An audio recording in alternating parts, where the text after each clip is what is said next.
Zebra, and welcome back to the channel. In today's video, we're going to be talking about everyone's new favorite Star Wars character, Omega. So let's get to it. We're going to get into her creation and what makes Omega special in this video today. I believe Omega is a strand cast of Jango Fett and a Jedi. I will be upfront, I do not know exactly which Jedi, but I do have a few different suspicions based on the Jedi that we've encountered on Kamino so far. So I'm gonna be breaking down a little bit more of my theory, which Jedi I think may be involved in Omega's creation, why Omega was created, and what makes her so different. So like I said, my theory is that Omega is a strand cast of Jango Fett and a Jedi. A strand cast is different from your standard clone as it is not an exact carbon copy, or like in the case of the Bad Batch where there is slight genetic manipulations to the template. A strand cast can be created using multiple sources. They do not have to be male-female either. And I believe Omega fits this type of category of bioengineering. Well, why Omega? After the Battle of Geonosis and the death of Jango Fett, the cloners on Kamino lost their genetic template. And once that happened, they had to start manipulating some of the DNA to stretch it a little bit further.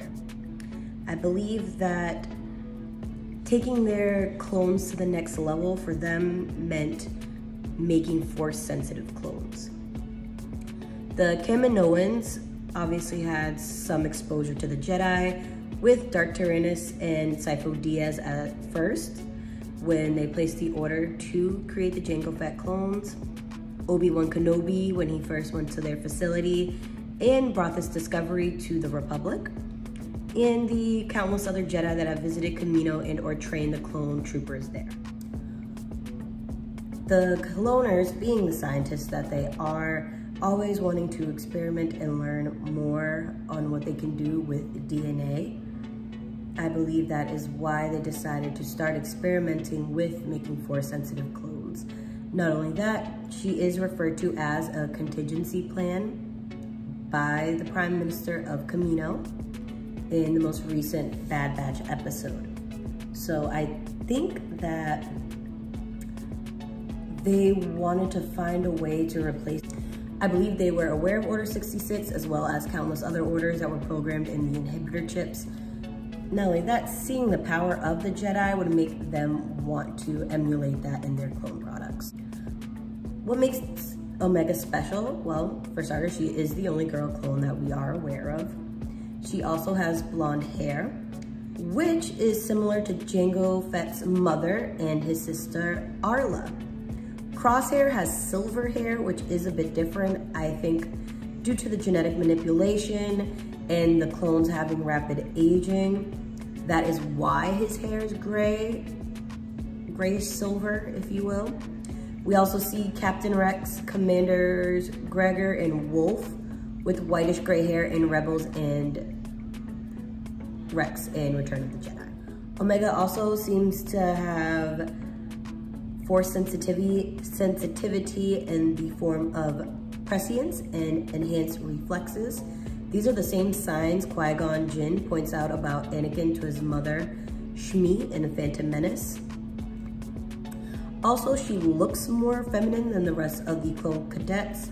If you compare her to Boba Fett, who is an unaltered clone by Jango, you can see slight variations in their appearance. Has this worked before? Yes, it actually has. We have seen 4 Force-sensitive strand casts / clones. Starkiller and the Dark Apprentice are both clones of Galen Merrick in the Force Unleashed games. Snoke and Ghostly Palpatine in the sequel trilogy. And in the most recent Vader comics, it is implied that the Palpatine strand cast also contained Luke's genetic material. Vader sees the cloning facility on Exegol in While he is there, he sees Luke's right hand that he cut off in the Empire. It is not explicitly said, but it is implied that that is what Palpatine has been using in his experiments for creating his clone successor. I have two theories on who the Jedi I believe DNA is involved in Omega's creation. The first one is Shaak Ti. Yes, she is of a different species. She is a Togruta. However, Togrutas are considered humanoid. And again, they only need certain elements of her genetic code to create any type of byproduct for a strand cast. Like I said, Luke, they only needed his hand. The Kaminoans, I believe, are probably more experienced in the cloning process than the Sith guild that Palpatine had on Exegol. And Shaak Ti trained most of the clone troopers and spent the most time on Kamino. My other theory is that it could be Jedi Master Obi-Wan Kenobi. Kenobi was the first Jedi that we saw as an audience on Kamino. Obviously, Sifo Dyas and Tyrannus going there beforehand to place the order. But I believe that Obi-Wan would be a great match. He spent multiple times on Kamino, so it was very likely they could, just grab some hair, something like that. Not sure how much genetic material they need, but he looks like he sheds hair. Probably left some on the floor, who knows? But makes sense to me, so I'm sticking to it. So who do you think is the other genetic donor for Omega's creation? Leave your comments in the section down below. Do not forget to like and subscribe and hit that notification bell for new videos when they drop. See you next time. Bye.